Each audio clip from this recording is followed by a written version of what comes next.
ఈ వీడియోలో Rajesh exports limited scam గురించి డిస్కస్ చేద్దాం. మీకు ఫైనాన్స్ మీద నాలెడ్జ్ లేకపోయినా సరే మీకు డీటెయిల్గా అర్థమయ్యేలాగా సింపుల్గా ఎక్స్ప్లెయిన్ చేయడానికి ట్రై చేస్తాను. Rajesh exports limited total scam value 15 lakh crores కంటే ఎక్కువ. 15 lakhs అంటే మన బ్యాంక్ అకౌంట్లో ఈ అమౌంట్ కూడా లేదు. 15 lakh crores ఊహించుకోండి ఒకసారి. 15 lakh crores అంతకంటే ఎక్కువ. నేను జస్ట్ రౌండ్ ఫిగర్ మెన్షన్ చేశాను. ఈ scam value more than 15 lakh crores అనమాట. ఈ స్కామ్ జరిగినప్పుడు ఒక షేర్ హోల్డర్ కంప్లైంట్ ఇచ్చాడనమాట. షేర్ హోల్డర్ కంప్లైంట్ ఇస్తే ఆడిటర్స్ ఏం చేస్తున్నారు మరి? నిద్రపోతున్నారు. యాక్చువల్గా ఆడిటర్స్ చాలా సింపుల్గా కనుక్కోవాల్సిన మిస్ రిపోర్టింగ్ అనమాట. కానీ వాళ్ళు మేబీ డబ్బుకు ఆశపడి, లేదంటే ఒకేసారి చేస్తే పెద్ద స్కామ్ చేయాలి, కొడితే కుంభస్థలం కొట్టాలి అని అనుకుంటారు కదా. అలాంటిది ఏమన్నా చేసి వీళ్ళతో మేనేజ్మెంట్తో ఏమన్నా టైఅప్ అయ్యి ఇలా ఫ్రాడ్కి సపోర్ట్ చేసి ఉంటారేమో అని అనుమానాలు ఉన్నాయి. మేబీ వాళ్ళ బిహేవియర్ కూడా అలానే అనిపిస్తుంది. మరి సెబీకి ప్రాపర్గా రెస్పాండ్ అవ్వట్లేదు, డాక్యుమెంటేషన్ చూపించడం లేదు. వితౌట్ ఎనీ డాక్యుమెంటేషన్ వాళ్ళు ట్రూ అండ్ ఫెయిర్ అనే ఆడిట్ రిపోర్ట్ ఇచ్చేశారు. ఓకే, నేను ఆడిట్ రిపోర్ట్ విషయం కూడా నేను క్లియర్గా ఎక్స్ప్లెయిన్ చేస్తాను. ఓకే, ఈ ఇన్వెస్టిగేషన్ పీరియడ్ అనేది 1st April 2020 నుండి 31st March 2024 వరకు. ఓకే, షేర్ హోల్డర్ కంప్లైంట్ ఇచ్చింది మాత్రం 11th March. ఏమని కంప్లైంట్ ఇచ్చాడు అంటే, trade receivables more than 2 years, అంటే 2 years కంటే ఎక్కువ ట్రేడ్ రిసీవబుల్స్ ఉన్నాయి. ట్రేడ్ రిసీవబుల్స్ అంటే ఫర్ సపోజ్ నేను ఒక కిరాణా స్టోర్కి వెళ్ళాను, సరుకులు కొనడానికి కిరాణా స్టోర్కి వెళ్ళాను. షాప్ కీపర్ తెలిసినవాడు. నేనేం చెప్పానంటే, I will pay after 3 months. 3 months తర్వాత నేను మీకు డబ్బులు ఇస్తాను, మీరు నాకు సరుకులు ఇవ్వండి అనే డీల్ అనమాట. అదే ఉద్దర అంటారు కదా, సో అది. సో షాప్ కీపర్ ఏం చేశాడంటే, ఇవన్నీ జనరల్గా జరుగుతుంటాయి, ఒకప్పుడు జరిగేవి, మరి ఇప్పుడైతే ఎవరు ఇలాంటి ఉద్దర ఇవ్వడం ఇలాంటివి అయితే చేయడం లేదనుకోండి, తగ్గించేశారు చాలా వరకు. ఎందుకంటే ఎగ్గొడుతున్నారు, డబ్బులు కట్టకుండా పారిపోతున్నారు అనమాట. సో ఈ కేసులో ఏంటంటే, ఈ కిరాణా స్టోర్ ఈ షాప్ కీపర్ బుక్స్లో నా దగ్గర నుంచి రావాల్సిన అమౌంట్ డెటార్స్లో చూపిస్తారు. నేను డెటార్ అనమాట, నా దగ్గర నుంచి మనీ రావాలి. ఎన్ని మంత్స్లో రావాలి? 3 monthsలో రావాలి. ఒకసారి ఆలోచించండి, 3 months తర్వాత ఇతను నన్ను కాంటాక్ట్ అయ్యాడు. మనీ ఇవ్వాల్సిన టైం వచ్చింది కదా, మనీ ఇచ్చేస్తే we will close this account, అంటే ఈ డెటార్ బ్యాలెన్స్ అనేది 0 అయిపోతుంది. అప్పుడు నేనేం చేశానంటే, అయ్యో 3 months చెప్పాను కదా స్టార్టింగ్లో, నాకు ఇంకొక 3 months టైం ఇవ్వండి. మళ్ళీ 3 months తర్వాత ఇంకొక 3 months టైం ఇవ్వండి. అలా 1 year అయిపోయింది, 2 years అయిపోయింది. ఒకసారి ఆలోచించండి, 2 years తర్వాత ఇంకా తను ఏమని అడుగుతాడు? తనకి ఇవ్వాలని ఉంటే వెంటనే ఇచ్చేస్తాడు, కానీ అది ఇంకా రిసీవబుల్ అంటే ఇంకా అది బ్యాడ్ డెట్ అనమాట, ఇంకా అది రికవర్ అవ్వదు ఇంకా. సో అది లాస్ అనమాట తనకి.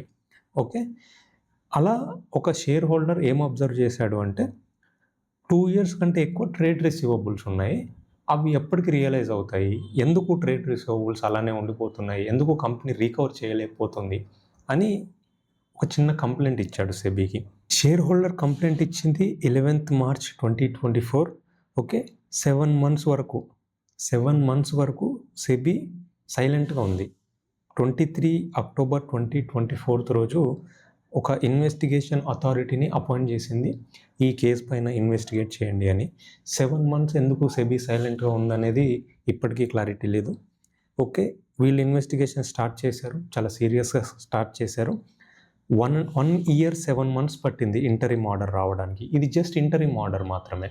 ఈ ఇంటరిమ్ ఆర్డర్ మీద ఈ రాజేష్ ఎక్స్పోర్ట్స్ లిమిటెడ్ REL వాళ్ళు మళ్ళీ ప్రెస్ రిలీజ్ ఇచ్చారనమాట 2 days తర్వాత. ఇది జరిగింది ఎప్పుడు? 3rd June. Okay, 3rd June 2026 రోజు ఇంటరిమ్ ఆర్డర్ రిలీజ్ చేసింది సెబీ. సో 5th June 2026 రోజు వీళ్ళు ప్రెస్ రిలీజ్ ఇచ్చారనమాట. ఏమని? మా సైడ్ నుంచి ఎలాంటి తప్పు లేదు, మేము చాలా జెన్యూన్గా ఉన్నాము, సెబీ మమ్మల్ని అప్రిషియేట్ చేస్తుంది, మా వే ఆఫ్ ప్రజెంటేషన్, మా వే ఆఫ్ రెస్పాండింగ్ ఎక్స్ప్లెయిన్ చేస్తాను, లాస్ట్లో ఎక్స్ప్లెయిన్ చేస్తాను దీని గురించి, ప్రెస్ రిలీజ్ గురించి. ఓకే, ఇంటరిమ్ ఆర్డర్ రావడానికే 1 year 7 months పట్టింది అంటే ఇంకా ఫైనల్ ఆర్డర్ ఎప్పటికి వస్తుంది? ఇంకా అప్పటి వరకు వీళ్ళు సింపుల్ ఫ్రాడ్ చేశారు. ఇంకా వీళ్ళు ఎస్కేప్ అవుతారు. వీళ్ళని అంటే వీళ్ళ దగ్గర నుంచి మనీ రికవర్ చేసి మళ్ళీ అందరికీ పంచిపెట్టడం, జస్టిస్ చేయాలి, ఇలాంటివి ఏమి ఉండవు. ఫ్రాడ్ జరిగింది, డన్, దట్స్ ఇట్. ఓకే. అసలు ఆడిటర్స్ ఏం చేస్తున్నారు అంటే చెప్పాను కదా, ఆడిటర్స్ వాళ్ళతో టైఅప్ అయి ఉంటారు. వాళ్ళు చేయాల్సిన డ్యూటీ స్ట్రిక్ట్గా చేయలేదు. సెబీ ఇంకా ఐసిఐ మా ఇన్స్టిట్యూట్ ఉంటుంది కదా చార్టర్డ్ అకౌంటెంట్స్కి, ఆ ఇన్స్టిట్యూట్ తరపున ఏమన్నా పనిష్మెంట్ వస్తే రావాలి, లేదంటే ఇంకా వస్తుంది, కంపల్సరీ వస్తుంది. కాకపోతే కొంచెం వెయిట్ చేయాలి. Okay.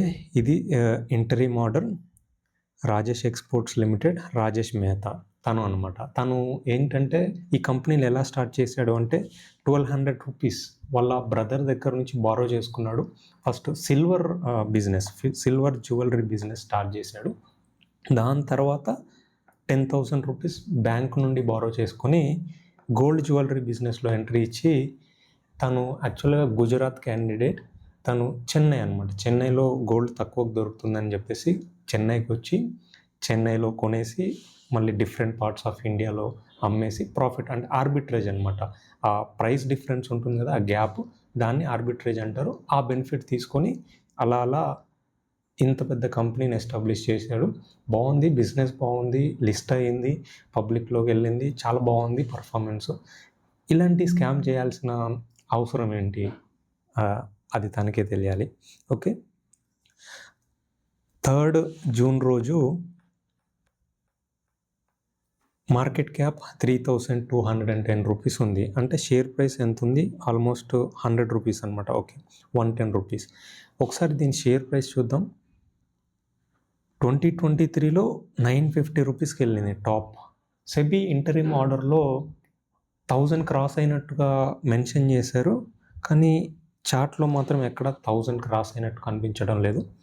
Okay, for suppose 1000 cross అయింది అనుకుందాం. 3,210 crores rupees market cap, just 100 rupees వాల్యుయేషన్లో ఉన్నప్పుడు 1000 రూపీస్లో ఎంత ఉంటుంది? ఇంటూ 10. ఓకే, 30,000 crores అనమాట మార్కెట్ క్యాప్. ఓకే, ఇది గుర్తుపెట్టుకోండి, మార్కెట్ క్యాప్ 30,000 crores. ఓకే, ఇది ఎల్ఐసి రిలేటెడ్ క్యాలిక్యులేషన్లో నేను మళ్ళీ యూజ్ చేస్తాను దీన్ని.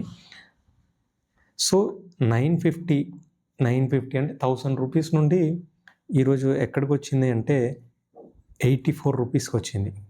90%, మోర్ దెన్ 90% లాస్ అయ్యారు. చూడండి, ఈ న్యూస్ బయటికి మన దగ్గరికి రావడానికి ముందే ఆల్రెడీ పెద్ద ప్లేయర్స్కి ఇన్ఫర్మేషన్ వెళ్ళింది. అయితే ఇక్కడ నా డౌట్ ఏంటంటే ఎల్ఐసికి కూడా ఇన్ఫర్మేషన్ వెళ్ళుంటుంది, కానీ ఎల్ఐసి ఎందుకని ఎగ్జిట్ అవ్వలేదు? ఇది ప్రాపర్గా ప్లాన్ చేసి పబ్లిక్ మనీని దోచుకోవడానికి ఏమన్నా స్కామ్ చేశారా? అది నాకైతే క్లారిటీ లేదు ఇప్పటివరకు. ఆబ్వియస్లీ మన మనీయే కదా ఎల్ఐసిలో ఉండేది. సో నేనేం చెప్తాను అంటే ఎల్ఐసిలో ఉన్న ఇన్సూరెన్స్ పాలసీలన్నీ క్యాన్సిల్ చేసేసుకోండి. Waste company.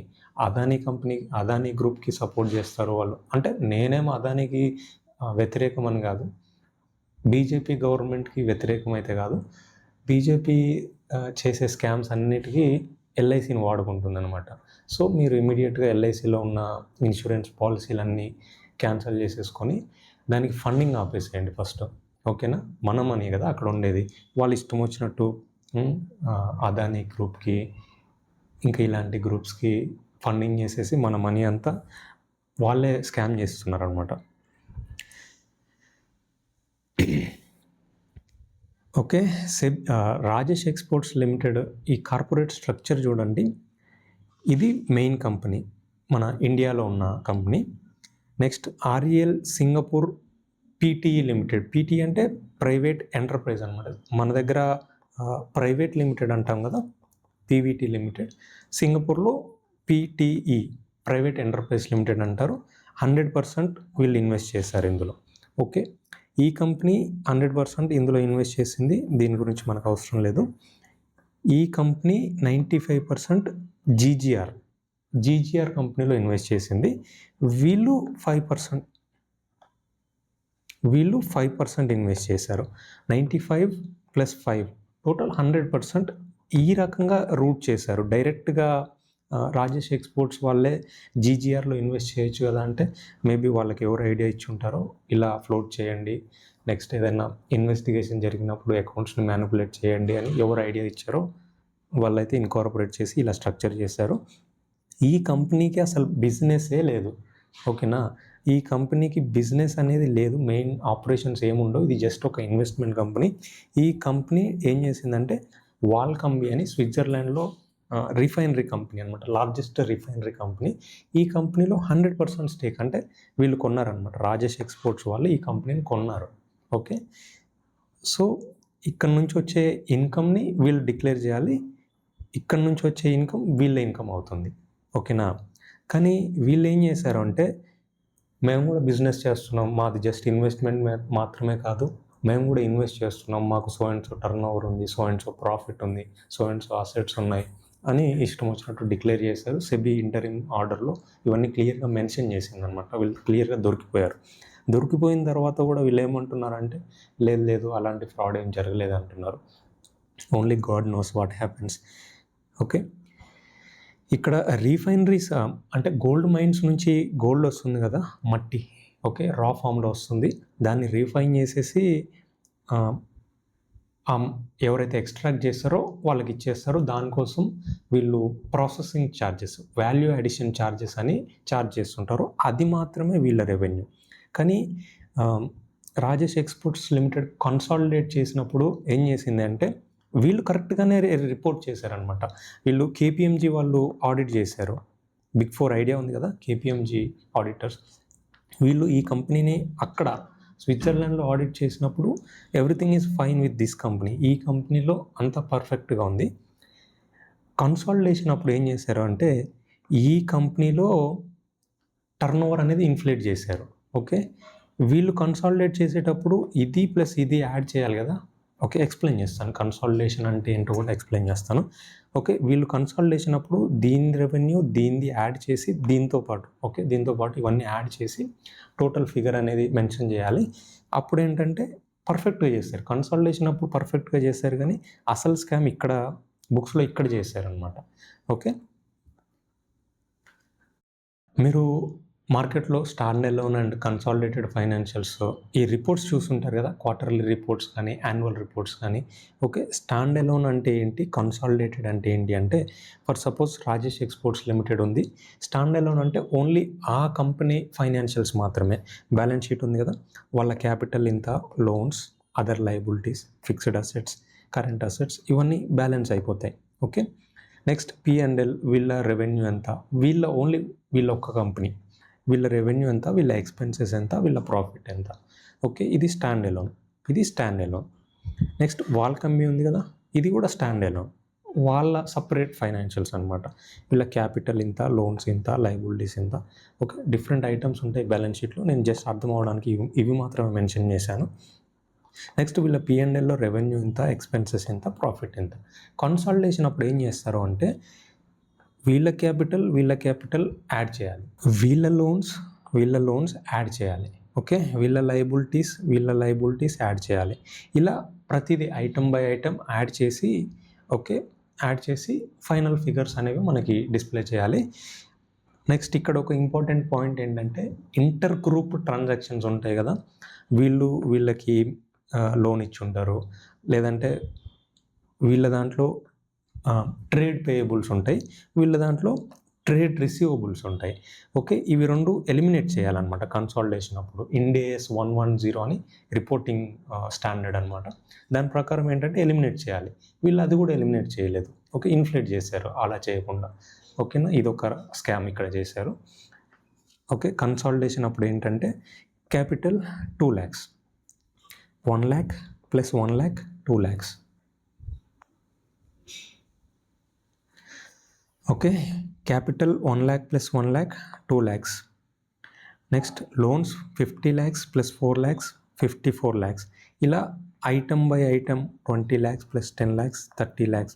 So item by item ఇలా మ్యాచ్ చేస్తూ, ఇదంతా సింపుల్ ఏం కాదు కన్సాలిడేషన్. మీకు జస్ట్ అర్థం అవ్వడం కోసం మాత్రమే నేను ఇలా చెప్పాను. ఓకే కదా, ఎప్పటికి గుర్తుండిపోయేలాగా. సో కన్సాలిడేషన్ అప్పుడు కూడా వీళ్ళు మంచి ఫ్రాడే చేశారు.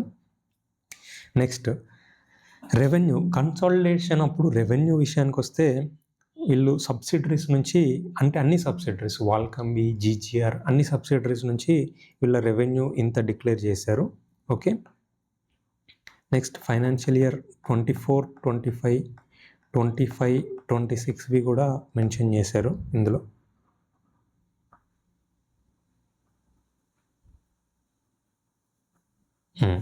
ఇదిగోండి.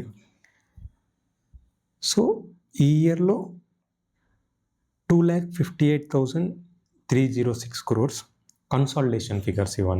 ఇవన్నీ యాడ్ చేస్తే 15 lakhs. యాక్చువల్గా వాళ్ళ ఇన్వెస్టిగేషన్ పీరియడ్ ఇంతవరకే అని మెన్షన్ చేశారు, కానీ వాళ్ళు యాడ్ చేసింది మాత్రం ఇది పబ్లిక్, ఇదంతా యాడ్ చేసేసి 15 lakh crores తీసుకొచ్చారు అమౌంట్ని. ఓకేనా.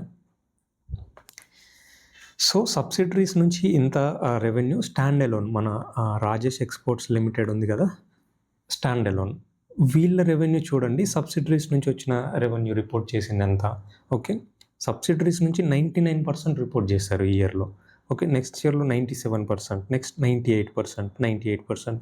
అరే వీళ్ళ టర్న్ ఓవర్ ఏమో జస్ట్ 0.8%, ఓకే, 2.57%, 1.70%, 1.92%, జస్ట్ 1 to 2% మాత్రమే వీళ్ళ turn over. Remaining 98 to 99% subsidiaries నుండి టర్న్ ఓవర్ అని చూపించారు. మరి ఆడిటర్స్ ఏం చేశారు అంటే మళ్ళీ అదే ఆడిటర్స్, ఇక్కడ మెయిన్ ఆడిటర్స్కి వెంటనే ఒక share holder just trade receivables గురించి కంప్లైంట్ ఇచ్చినప్పుడు ఆడిటర్స్కి ఫైనాన్షియల్స్ మీద ఫుల్గా గ్రిప్ ఉంటుంది, ఫుల్గా యాక్సెస్ ఉంటుంది. అలాంటి ఆడిటర్స్ ఏం చేశారు అంటే నాకే సిగ్గుగా ఉంది ఆడిటర్స్ గురించి మాట్లాడడానికి. ఓకే, ఇక్కడ సిబి అలిగేషన్ ఏంటంటే ఆర్ఎల్ వాళ్ళు వీళ్ళ సబ్సిడరీస్ ఫైనాన్షియల్స్ని అప్లోడ్ చేయలేదు వాళ్ళ వెబ్సైట్లో. వాళ్ళని అడిగితే మేము చేసామంటున్నారు. అరే మీరు చేయలేదని మా దగ్గర ప్రూఫ్ ఉందంటే మేము చేసామంటున్నారు. తప్పు చేశారు, మేము చేయలేదంటున్నారు. సో ఇవన్నీ ఎవరికి జస్టిస్ జరగదు. బ్యాక్గ్రౌండ్లో జరిగే స్టోరీ వేరు. అంతా సెటిల్మెంట్ చేసేసుకొని వాళ్ళు ఇండియా వదిలేసి వెళ్ళిపోతారు. ఆడిటర్స్ కూడా మేబీ అలాంటి ప్లాన్లు ఏమన్నా ఉండొచ్చు. Okay, auditors CA PV Ramana Reddy, CA PL Venkatadri. వీళ్ళ నేమ్స్ నేను ఎక్కడి నుంచి తీసుకున్నానంటే వీళ్ళ ఫైనాన్షియల్స్లో క్లియర్గా మెన్షన్ చేసి ఉంటారు. ఇంకా సెబీ కూడా మెన్షన్ చేసిందనమాట. ఆడిటర్స్ నుండి మేము డాక్యుమెంటేషన్ అడిగాము, వాళ్ళు కూడా రెస్పాండ్ అవ్వలేదు. వీళ్ళ నేమ్స్ యూస్ చేసేటప్పుడు నేను చాలా జాగ్రత్తగా ఉండాలి. ఓకేనా. వీళ్ళు ఏంటంటే ఆడిట్ లిమిటేషన్ అనమాట. వీళ్ళు మెయిన్గా ఏం చెప్తున్నారు అంటే స్విట్జర్లాండ్లో కంపెనీస్ ఉన్నాయి కదా, స్విట్జర్లాండ్లో ఈ వాల్కంబి కంపెనీ ఉంది కదా, ఈ వాల్కంబి ఫైనాన్షియల్స్ మాకు ఇవ్వండి, మేము ఆడిట్ చేయాలి అని కంపెనీని అడిగినప్పుడు కంపెనీ వాళ్ళు ఏం చెప్పారంటే స్విట్జర్లాండ్లో డేటా ప్రొటెక్షన్ యాక్ట్ అని ఉంటుంది, దాని ప్రకారం డేటా అనేది బయటికి ఇవ్వకూడదు. సో ఆ డేటా అనేది కాన్ఫిడెన్షియల్గా ఆ కంట్రీలో మాత్రమే ఉంటుంది. సో మీకు ఇవ్వలేమని చెప్పేశారు. వాళ్ళు అలా చెప్పంగానే వీళ్ళు సరే ఇంకా చేసేది ఏం లేదు కదా అని జస్ట్ అసలు ఏంటి అలా ఎలా నమ్ముతారు? ఇప్పుడు for suppose bank balance so and so amount అని డిక్లేర్ చేశారనుకోండి, దాన్ని గుడ్డిగా ఎలా నమ్ముతారు? ఇంటర్నెట్ బ్యాంకింగ్ ఉంటుంది కదా, ఇంటర్నెట్ బ్యాంకింగ్లో లాగిన్ అయ్యి ఆ పీడిఎఫ్ డౌన్లోడ్ చేసుకొని సో అండ్ సో డేట్ రోజు ఎంత బ్యాలెన్స్ ఉందని చెక్ చేసుకోవాలి. ఎక్స్టర్నల్ కన్ఫర్మేషన్ అనే ఆడిటింగ్లో ఒక స్టాండర్డ్ ఉంటుందన్నమాట. సో ఆడిటర్స్ గుడ్డిగా మేనేజ్మెంట్ చెప్పిన ప్రతిదీ నమ్మకూడదు. ఎక్స్టర్నల్ కన్ఫర్మేషన్ అని ఇది జస్ట్ ఒక పాయింట్ మాత్రమే. లేదంటే బ్రాంచ్ మేనేజర్కి ఇలా లెటర్ రాసేసి నాకు బ్యాలెన్స్ కన్ఫర్మేషన్ ఇవ్వండి అని అడిగితే వాళ్ళు కూడా ఇచ్చేస్తారు. సో ఎక్స్టర్నల్ పార్టీస్ నుంచి కూడా మీరు కన్ఫర్మ్ చేసుకోవాలి. మేనేజ్మెంట్ చెప్పిన వెంటనే గుడ్డిగా నమ్మేసి అలా ఇస్తాము అంటే వీళ్ళ జాబ్ అంత సింపుల్గా ఉండకూడదు. ఫర్ సపోజ్ నేనే ఉన్నాను, 1 week బ్యాక్, 2 weeks బ్యాక్ ఒక ప్రొప్రైటర్షిప్ బిజినెస్ అనమాట. ఓకే, ప్రొప్రైటర్షిప్ బిజినెస్కి సైన్ చేయమని అడిగితే నాకు సో అండ్ సో డాక్యుమెంట్ ఇవ్వండి, నాకు రెవెన్యూ మ్యాచ్ అవ్వట్లేదు, జిఎస్టీలో మ్యాచ్ అవ్వట్లేదు, నాకు జిఎస్టీ రిటర్న్స్ 2A 3B అని ఉంటాయి, దాంట్లో మ్యాచ్ అవ్వట్లేదు, మీరు ఎలా ఫైనాన్షియల్స్ ప్రిపేర్ చేశారు, నాకు ఈ డాక్యుమెంట్స్ ఇస్తేనే నేను సైన్ చేస్తాను, లేదంటే లేదన్నాను. చిన్న బిజినెస్ అది, జస్ట్ 1 crore టర్న్ ఓవర్ ఉన్న బిజినెస్. అలాంటి బిజినెస్కే నేను 2 days టైం తీసుకొని నాకు ఆ డాక్యుమెంటేషన్ ఇవ్వు, ఈ డాక్యుమెంట్ ఇవ్వు అని అడిగినప్పుడు వీళ్ళు ఇంత పెద్ద లిస్టెడ్ కంపెనీ ఆడిటర్స్ మీద ఎంత ట్రస్ట్ ఉంటుంది పబ్లిక్కి. నేను ఫైనాన్షియల్ అనాలిసిస్ చేసేటప్పుడు ఆడిటెడ్ ఫైనాన్షియల్స్ తీసుకొనే కదా చేస్తాను. అంటే నేను ఒక్కనే కాదు, పబ్లిక్ అందరూ అంతే. ఎవరైనా ఇన్వెస్ట్ చేయాలనుకున్న ఏ ఇన్వెస్టర్ అయినా ఆడిటెడ్ అంటే అదొక ట్రస్ట్ అనమాట. ఓకే, దాని మీద రిలే అయ్యి ఓకే ఈ కంపెనీలో auditors so and so points raise చేశారు, లేదంటే అంత బాగుంది, true and fair view. Okay, true and fair view clean report ఇచ్చాడు కాబట్టి మేము నమ్మొచ్చు ఈ కంపెనీని అని చెప్పేసి ఇన్వెస్ట్ చేస్తారు. అలాంటిది వీళ్ళు ఎగ్జిట్ అవ్వాలి. ఓకేనా, వీళ్ళకి 2 ఆప్షన్స్ ఉంటాయి. ఆడిట్ నుండి ఎగ్జిట్ అవ్వాలి, లిమిటేషన్ ఉంది. వీళ్ళకి కంపెనీ ప్రాపర్గా రెస్పాండ్ అవ్వట్లేదు, డాక్యుమెంటేషన్ ప్రొవైడ్ చేయడం లేదు, ఎక్స్టర్నల్ కన్ఫర్మేషన్ ఇంపాసిబుల్ అంటున్నారు, నాకు కొన్ని లిమిటేషన్స్ ఉన్నాయని చెప్పి వీళ్ళు ఎగ్జిట్ అవ్వాలి. ఓకేనా, ఫస్ట్ ఆప్షన్ ఎగ్జిట్ అవ్వాలి. లేదు అంటే డిస్క్లైమర్ ఆఫ్ ఒపీనియన్, ఎగ్జిట్ అవ్వలేము అనుకుంటే డిస్క్లైమర్ ఆఫ్ ఒపీనియన్, ఈ ఆడిట్ రిపోర్ట్ అయినా ఆడిట్ రిపోర్ట్లో ఈ పాయింట్ అయినా మెన్షన్ చేయాలి. వీళ్ళు ఇది మెన్షన్ చేయలేదు, ఇలా చేయలేదు, direct true and fair view అని మెన్షన్ చేసేస్తారు, క్లీన్ రిపోర్ట్ ఇచ్చేస్తారు. ఓకే, ఇప్పుడు సెబీ చాలా సీరియస్గా ఉంది. Next ICAI, institute of chartered accountants of India, మా ఇన్స్టిట్యూట్, వీళ్ళపైన సివియర్ యాక్షన్ తీసుకోవాలి. I'm waiting for this. Time పట్టినా సరే ఇలాంటి ఇంకా వద్దులేండి, ఇంకా యాక్షన్ తీసుకున్నా వీళ్ళు మారరు. సరే తీసుకోవాల్సిందే, ఫస్ట్ అయితే యాక్షన్ తీసుకోవాలి. వాళ్ళు మారరా అది వాళ్ళ ఇష్టం. ఓకే, చెప్పాను కదా, Swiss federal act on data protection, దీన్ని అడ్డం పెట్టుకొని వీళ్ళు డేటా ప్రొవైడ్ చేయలేము అని అన్నారు. అయితే సెబీ ఇన్వెస్టిగేట్ చేసినప్పుడు ఏం తెలిసింది అంటే, అరే బాబు అది ఇండివిజువల్స్కి అప్లికేబుల్ అవుతుంది, ఇలాంటి కంపెనీస్కి కాదు, మీరు ఆడిటర్స్ చాలా నెగ్లిజెంట్గా ఉన్నారు, అలా చేయకూడదు, మీరు ఖచ్చితంగా డేటా తీసుకొని కదా సైన్ చేయాల్సింది ఫైనాన్షియల్స్ పైన అని సెబీ కూడా సీరియస్గా ఉంది. ఓకేనా,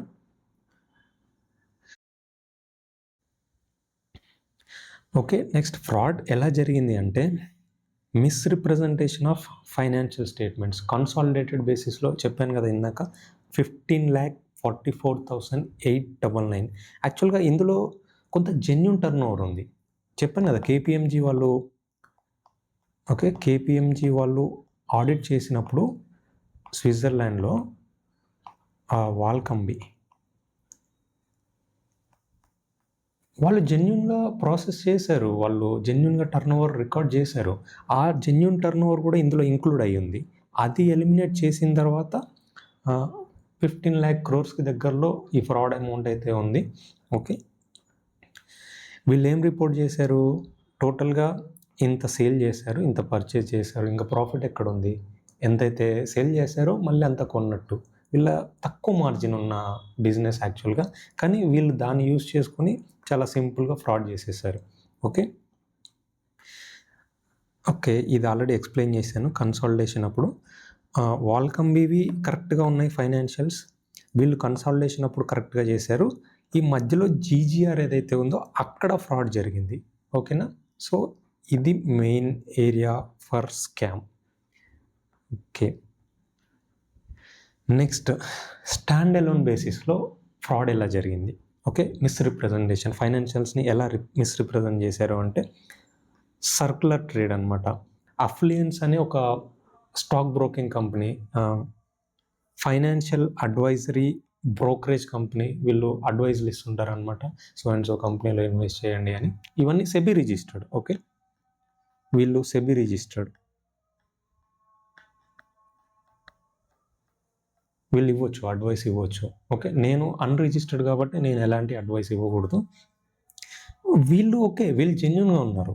ఓకే, ఈ రాజేష్ ఎక్స్పోర్ట్స్ లిమిటెడ్ కంపెనీ ఏదైతే ఉందో, వీళ్ళ బుక్స్లో ఏం చేశారు అంటే, మేము 11,487 crores మేము వీళ్ళకి అమ్మాము. ఓకే, అంటే వీళ్ళ టర్న్ ఓవర్ అనమాట. ఎవరి టర్న్ ఓవర్? వీళ్ళ టర్న్ ఓవర్. వీళ్ళకి అమ్మాము, ఏమమ్మాము? గోల్డ్ అమ్మాము. నెక్స్ట్ వీళ్ళ నుంచి గోల్డ్ కొన్నాము. అరే వాళ్ళది stock broking business, business advisory and stock broking business. గోల్డ్తో వాళ్ళకేం పని? యాక్చువల్గా ఈ అఫ్లుయెన్స్ అనేది ఈ టోటల్ మ్యాటర్లోకి ఎలా వచ్చింది అంటే, రాజేష్ మెహతా ఉన్నాడు కదా, Rajesh Mehta the master mind, తను ఆర్ఈఎల్ నుంచి ఫండ్స్ డ్రా చేసుకున్నాడు. Okay, Rajesh Mehta funds draw చేసుకొని అతను గోల్డ్ డెరివేటివ్స్లో ట్రేడింగ్ చేశాడనమాట. దానికి అతను యూజ్ చేసుకున్న బ్రోకరేజ్ ఫర్మ్ ఏదైతే ఉందో అది అఫ్లుయెన్స్ అనమాట. మనం Zerodha, next grow, Upstox, Kotak ఇలాంటివి యూజ్ చేస్తాం కదా, తను అఫ్లుయెన్స్ని యూజ్ చేసుకున్నాడు. అలా పిక్చర్లోకి వచ్చింది అనమాట అఫ్లుయెన్స్ అనేది. నెక్స్ట్ సెబీ ఎంక్వైరీ చేసినప్పుడు అఫ్లుయెన్స్ వాళ్ళకి మెయిల్స్ పెట్టడం, అఫ్లుయెన్స్ వాళ్ళ నుంచి డేటా కలెక్ట్ చేసుకోవడం, ఇలాంటివన్నీ చేసినప్పుడు అలాంటిది ఏం లేదు అసలు. ఆర్ఈఎల్కి మాకు ఎలాంటి సంబంధం లేదు, మా మధ్య ఎలాంటి బిజినెస్ జరగలేదు, మాకు రాజేష్ మెహతాకి మధ్య బిజినెస్ జరిగింది, అది కూడా ట్రేడింగ్ జరిగింది. మేము జస్ట్ సపోర్ట్ చేసాం, బ్రోకరేజ్ లాగా మిడిల్ మ్యాన్ లాగా ఉన్నాము, తను ట్రేడింగ్ చేశాడు, లాస్ అయ్యాడు. సో అలా మేము పిక్చర్లోకి వచ్చాం తప్ప మీరు డాక్యుమెంట్స్ వెరిఫై చేసుకోండి, మాకు రాజేష్ ఎక్స్పోర్ట్స్కి ఎలాంటి సంబంధం లేదని క్లియర్గా అన్ని డాక్యుమెంట్స్ ఇచ్చారు. వీళ్ళు జెన్యూన్. ఓకే, ఈ 11,487 crores సేమ్ ఇది కూడా 1 yearలో జరిగింది కాదు, over the period of years. ఇంత సెల్ చేశారు, ఇంత బై చేశారు, అక్కడ ప్రాఫిట్ ఏముంది? Okay, 1 crore. వీళ్ళు సెల్ చేసినప్పుడు వీళ్ళ జిఎస్టీలో చూపించాలి కదా, వీళ్ళ జిఎస్టీ తీసుకొని చెక్ చేసినప్పుడు అక్కడ కూడా రిఫ్లెక్ట్ అవ్వట్లేదు. సో ఇది ఇన్ఫ్లేట్ చేస్తారు స్టాండ్ అలోన్లో. స్టార్టింగ్లో చెప్పాను కదా,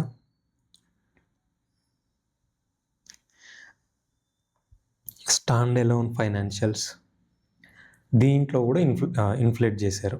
ఓకే, ఇంకా వీళ్ళు ఫ్రాడ్ చేయాలని గట్టిగా ఫిక్స్ అయినప్పుడు ఇంకా ఎవరు చేసేది ఏం లేదు.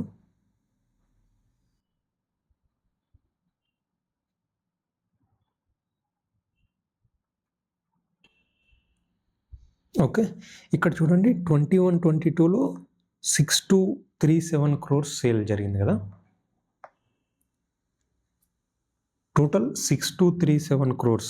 ఓకే, టోటల్ 6,237 crores వీళ్ళు అఫ్లుయెన్స్ నుంచి రిపోర్ట్ చేసిందంత 4,625. అసలు 6,237 crores కూడా వీళ్ళ టర్న్ ఓవర్ కాదు రాజేష్ ఎక్స్పోర్ట్స్ది. ఇంత ఇన్ఫ్లేట్ చేశారు. ఓకే, అర్థం చేసుకోండి ఏ లెవెల్ ఆఫ్ ఫ్రాడ్ చేశారో వీళ్ళు.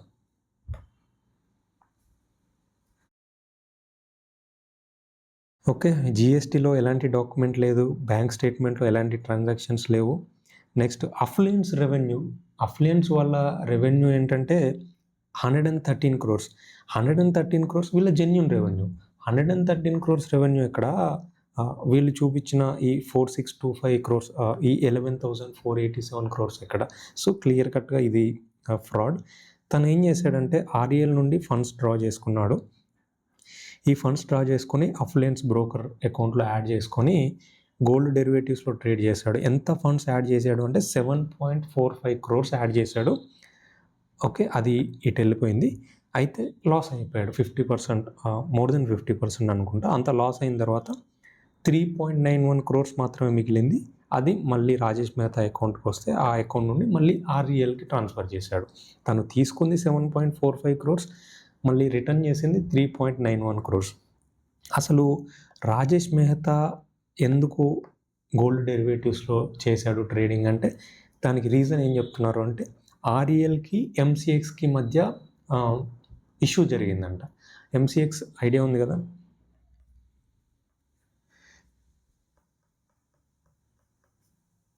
Multi commodity exchange. REL gold business కదా వీళ్ళది, వీళ్ళు కమోడిటీస్లో జనరల్గా ట్రేడింగ్ చేస్తుంటారు. అలా వీళ్ళకి ఎంసీఎక్స్కి మధ్యలో ఇష్యూ జరిగి ఆ ట్రేడింగ్ అనేది ఆపేసి రాజేష్ మెహతా అకౌంట్కి డబ్బులు పంపించాము, రాజేష్ మెహతా ట్రేడింగ్ చేశాడు, లాస్ అయింది, ఆ లాస్ని మాకు ట్రాన్స్ఫర్, అంటే లాస్ అయిన తర్వాత రిమైనింగ్ అమౌంట్ని మాకు ట్రాన్స్ఫర్ చేశారని స్టోరీ చెప్తున్నారు. సింపుల్. నెక్స్ట్ ఇక్కడ రాజేష్ మెహతా వాళ్ళ సన్ సంథింగ్ సిద్ధార్థ్ మెహతా అనుకుంటా, I'm not sure.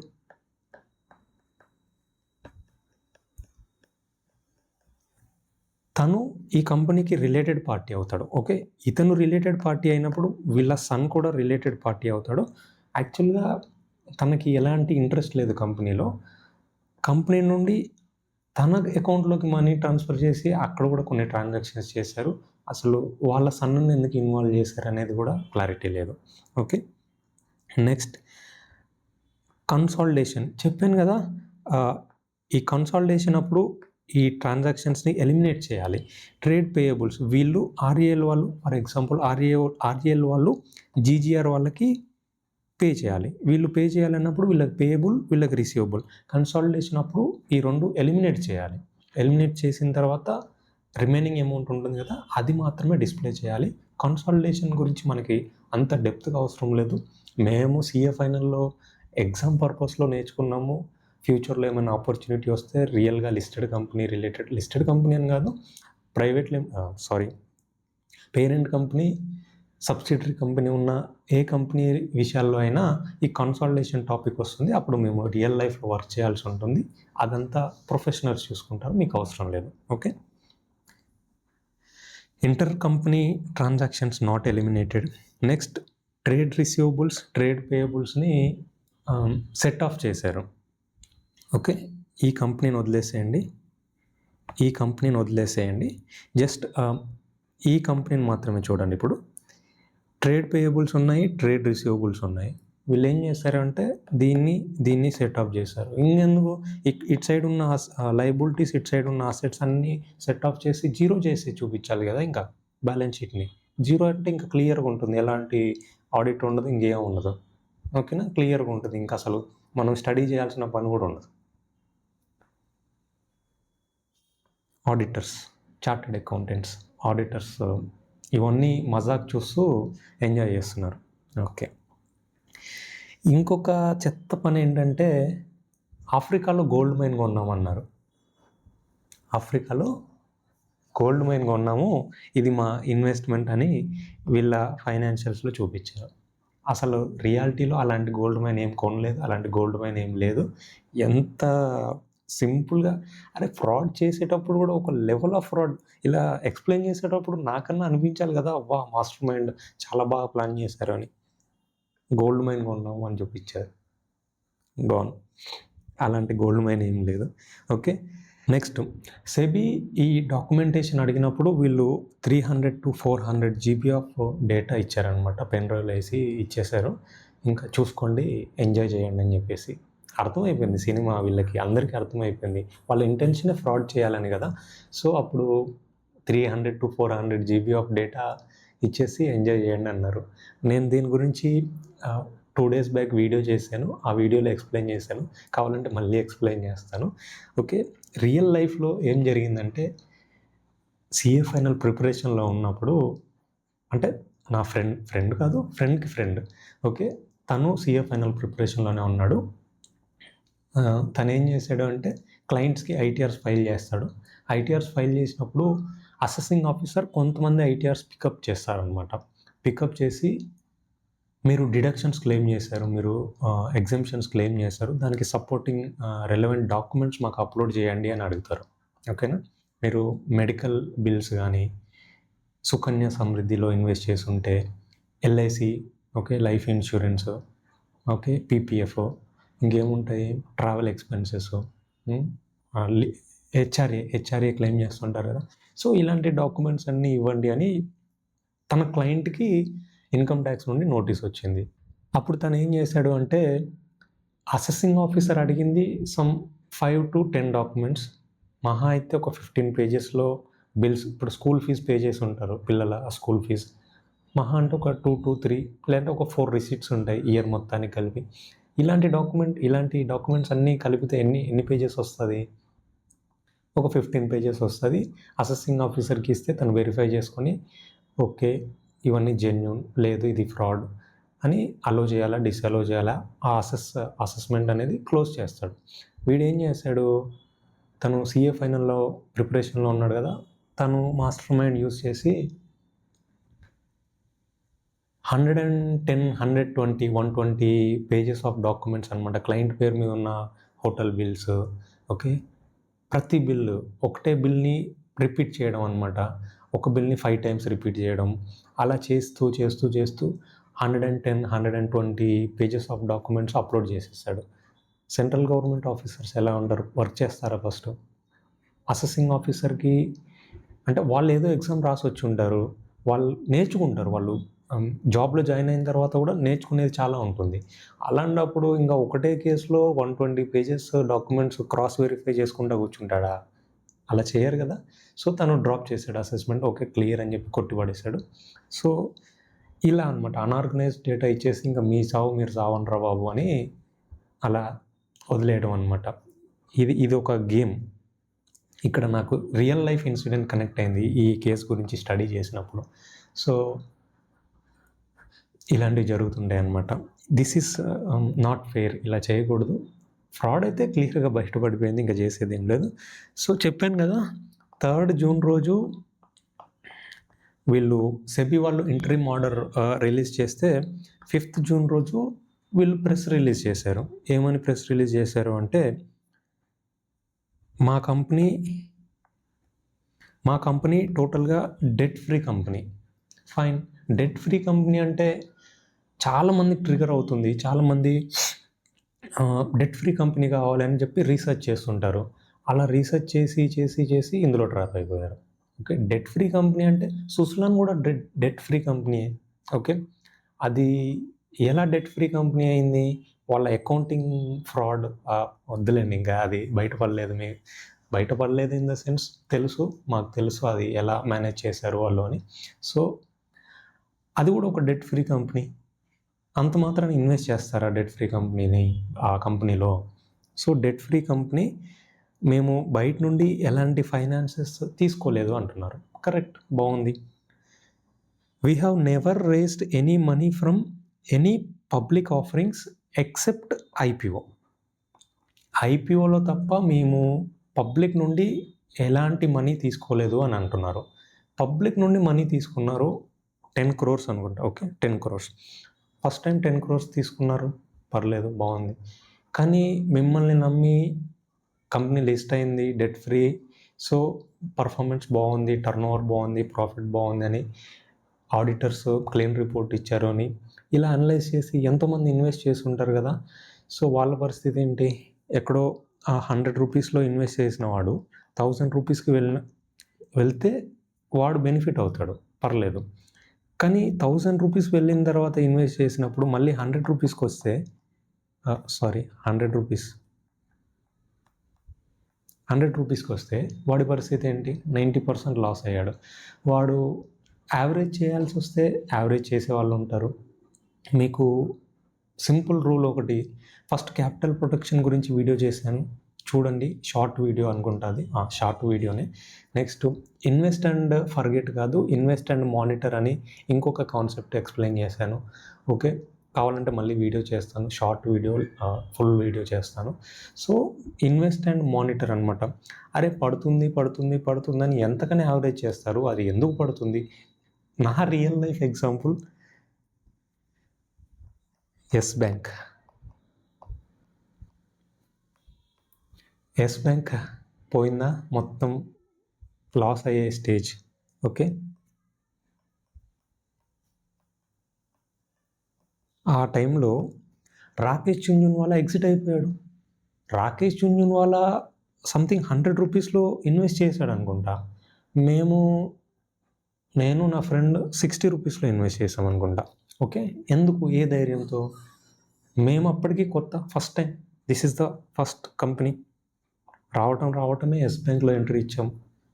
So, Rakesh Jhunjhunwala ఉన్నాడు అని నా ఫ్రెండ్ నన్ను కన్విన్స్ చేశాడు. సో, సర్లేరా బాబు ఇంకా he was a chartered accountant. Okay. అతను ఒక chartered accountant. Big bull of India. Okay. Investor. తను 5 lakhs నుంచి బిగ్ బుల్ అయ్యాడు. ఓకే. ఇండియన్ వారెన్ బఫెట్ అంటారు తనని.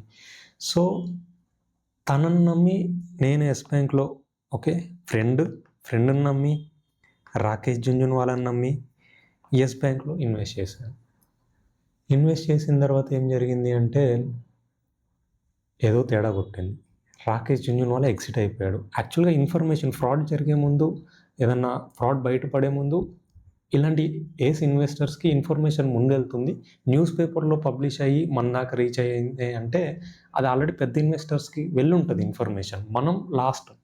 మనం ట్రాప్ అనమాట. మనమే మెయిన్ రీటైలర్సే ట్రాప్ అనమాట.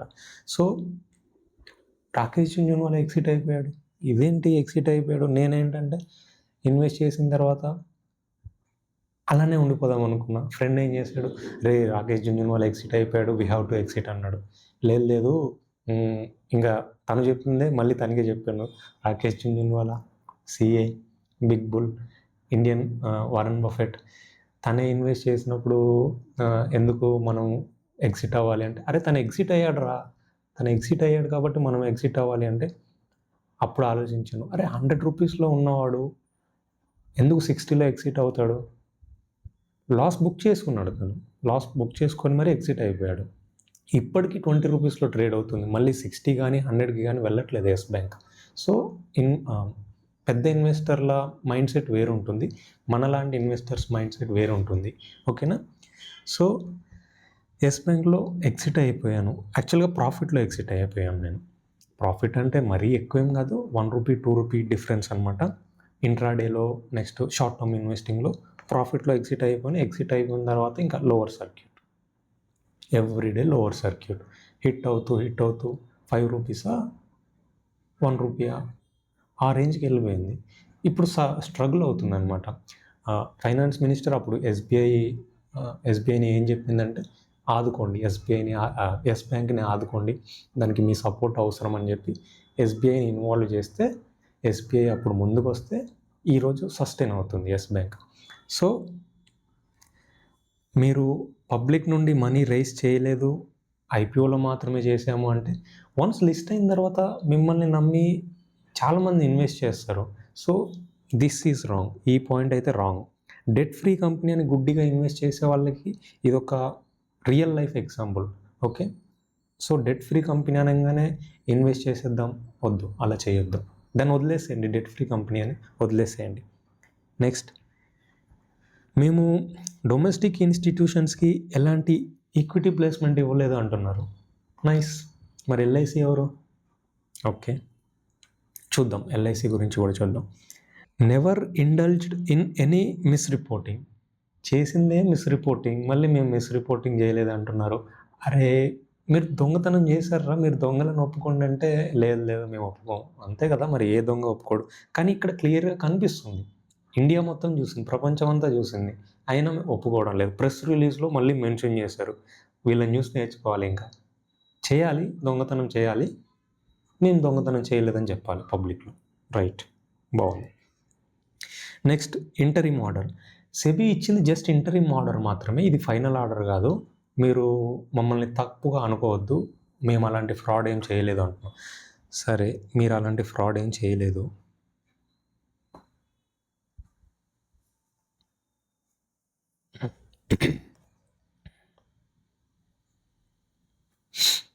ఓకే, ఏంటి మరి ఇదేంటి? మీరు ఫ్రాడ్ చేయలేదు. జీరో, ఓకే, 0 నుంచి 1000 rupees, zero in the sense zero నుంచి కాదు, లిస్టెడ్ ప్రైస్ నుండి 1000 రూపీస్కి వెళ్ళి 1000 రూపీస్ నుండి 80 రూపీస్కి వచ్చింది. మీరు ఫ్రాడే చేయలేదు. మీ బిజినెస్ జెన్యూన్గా ఉన్నప్పుడు పబ్లికే దానికి సమాధానం చెప్తారు కదా. ఓకే, ఇక్కడ చూడండి, ఇక్కడ ఇన్వెస్టర్స్కి ఇన్ఫర్మేషన్ అయితే వెళ్ళింది. సో చాలా డీప్ ఫాల్ అనమాట. ఇక్కడ అమ్మేశారు. ఓకే, ఇక్కడ అమ్మేశారు, ఇక్కడ నుంచి పడుతుంది. జనానికి అర్థం కాలేదు, రీటైల్ ఇన్వెస్టర్స్ ఇప్పటికీ 2 lakh people retail investors trap అయ్యారు ఇక్కడ. దీంట్లో 2 lakh పీపుల్ అప్రాక్సిమేట్లీ. ఓకే, ఎంతమంది రీటైల్ ఇన్వెస్టర్స్ ట్రాప్ అయ్యారు?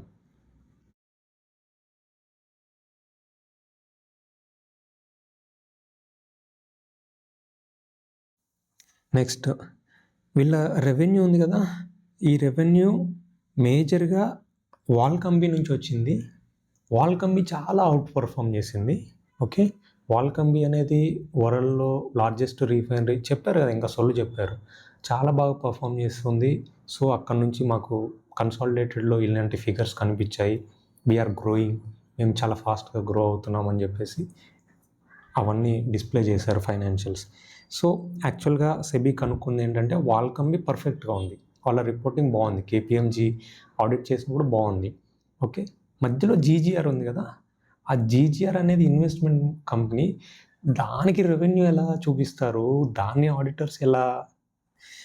ఓకే, నేను కనుక ఆడిటర్ అయి ఉంటే క్లీన్ రిపోర్ట్ ఇచ్చేవాడిని కాదు, ఆడిట్ రిపోర్ట్లో ఖచ్చితంగా మోడిఫై చేస్తాను, డిస్క్లైమర్ ఇస్తాను, లేదంటే I will withdraw from that engagement. ఆ ఎంగేజ్మెంట్ నాకు అవసరం లేదు, నాకు వద్దు. ఇంతమంది పబ్లిక్ ట్రాప్ అవుతారు నా ఆడిట్ రిపోర్ట్ వల్ల. ఓకేనా? సో ఎథిక్స్ ఉండాలి కొన్ని. Valcambi is the world largest, finest and most reputed gold refinery. Perfect, okay, బాగానే ఉంది, దాన్ని మీరు సపరేట్గా మెన్షన్ చేయాల్సిన అవసరం ఏం లేదు. ఓకే, మీడియాలో, సోషల్ మీడియాలో వస్తున్న scam, fraud, inflated revenues, placement of shares to LIC are totally incorrect అంటున్నారు. మేమే పిచ్చోళ్ళం, మీరే కరెక్ట్. ఓకే, ఎల్ఐసికి ఎలాంటి షేర్స్ ఇష్యూ చేయలేదు, ఓకే, ప్రిఫరెన్షియల్ అలాట్మెంట్ చేయలేదు, కానీ ఎల్ఐసి వాళ్ళైతే ఇన్వెస్ట్ చేశారు కదా. ఓకే, ఇదంతా స్కామ్ అని నేను అంటున్నాను, ప్రీ ప్లాన్డ్ స్కామ్. ఓకేనా? పబ్లిక్ మనీ ఎటుపోతే వాళ్ళకేంటి, వాళ్ళ దగ్గర చాలా మనీ ఉంది. Okay, next last point, 10th point ఏమంటున్నారంటే SEBI will appreciate the submissions of the company. మమ్మల్ని మెచ్చుకుంటుంది సెబీ. ఓకే, ఫైనల్ ఆర్డర్లో మమ్మల్ని మెచ్చుకుంటుంది, మా రిపోర్టింగ్ బాగుంది, మా ప్రజెంటేషన్ బాగుంది, సెబీకి మేము ఇచ్చిన రెస్పాన్స్ బాగుంది, కాబట్టి వాళ్ళు ఫైనల్ ఆర్డర్లో మమ్మల్ని అప్రిషియేట్ చేస్తారు. ఇది జస్ట్ ఇంటరిమ్ ఆర్డర్ అంటున్నారు. నైస్, నేను కూడా అప్రిషియేట్ చేస్తాను. Okay,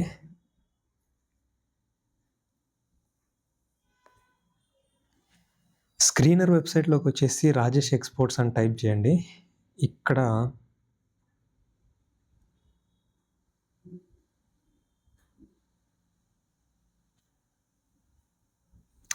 share holding pattern, okay, public,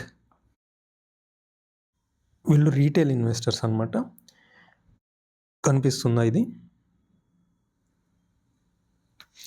1,98,796 retailers. ఏ రోజు?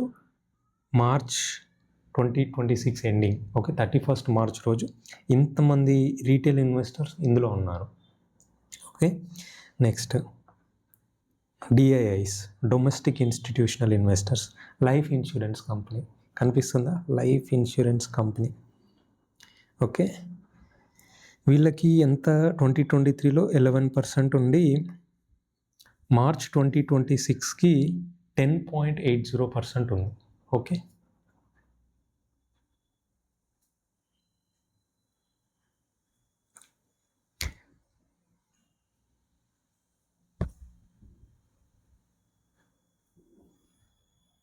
ఇన్కరెక్ట్. ఓకే, సరే, స్క్రీనర్ వెబ్సైట్లో చూపించిన డేటా అంతా వీళ్ళ ఓన్గా ప్రిపేర్ చేస్తారా? లేదు, ఎన్ఎస్సి వెబ్సైట్లోంచి వీళ్ళు తీసుకుంటారు. నేను ఎన్ఎస్సి వెబ్సైట్లోంచి కూడా డేటా తీసుకొని చెక్ చేశాను, సేమ్ ఇదే రిఫ్లెక్ట్ అవుతుంది అక్కడ కూడా. ఓకేనా? So 11% LIC trap. Next foreign institutional investors, FIIs కూడా వీళ్ళు ఎంత పర్సెంట్? 14%. ఓకే, వీళ్ళు 14% అనమాట. వాళ్ళు ఎలా ఇన్వెస్ట్ చేశారు, ఆ ఎఫ్ఐఐస్ ఎవరు అనేది ఇది ఒకసారి చూడాలి. ఓకే, వీళ్ళు కూడా ట్రాప్ అయ్యి ఉంటారు మేబీ. సో ఇంత స్కామ్ చేశారు వీళ్ళు. నెక్స్ట్ ఎల్ఐసి గురించి చూద్దాం. స్క్రీనర్,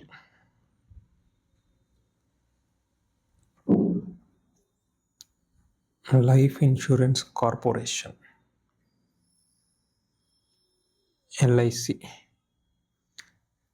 ఓకే, వీళ్ళ మార్కెట్ క్యాప్ 4,97,461 crores.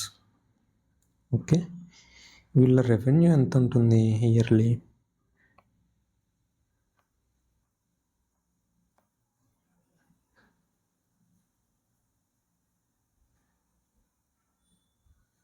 ఓకే, వీళ్ళ ఆపరేటింగ్ ప్రాఫిట్ చూడండి 47,664 crores. ఓకే, క్రోర్సా ల్యాక్సా? ఇది క్రోర్స్. 47,664 crores.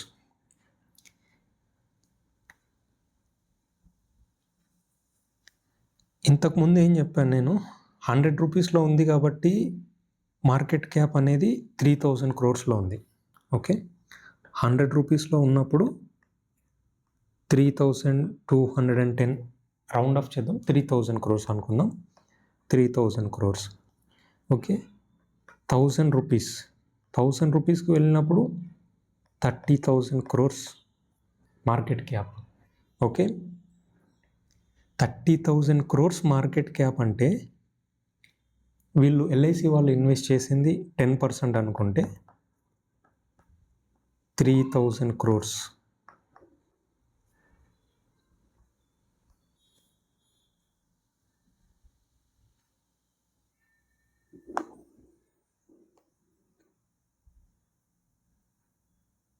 $3,000 crores వీళ్ళు ఇందులో ఇన్వెస్ట్ చేశారు.